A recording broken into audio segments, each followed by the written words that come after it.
அஸ்ஸலாமு அலைக்கும் வரஹ்மத்துல்லாஹி வபரகாத்துஹு.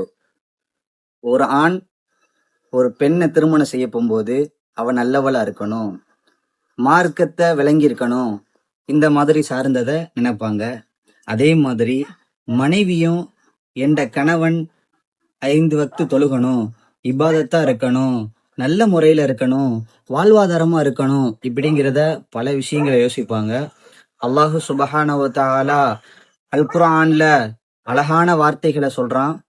الخبيثات للخبيثين والخبيثون للخبيثات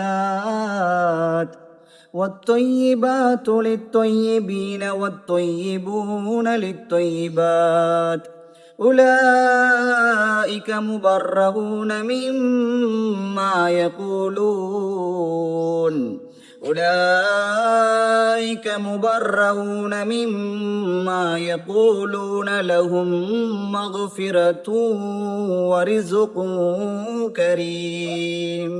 இதனுடைய விளக்கத்தை கமெண்ட்ல பின் பண்றேன். இன்ஷா அல்லாஹ் பார்த்து தெரிஞ்சுக்கோங்க. அஸ்ஸலாமு அலைக்கும் வரஹ்மத்துல்லாஹி வபரகாத்.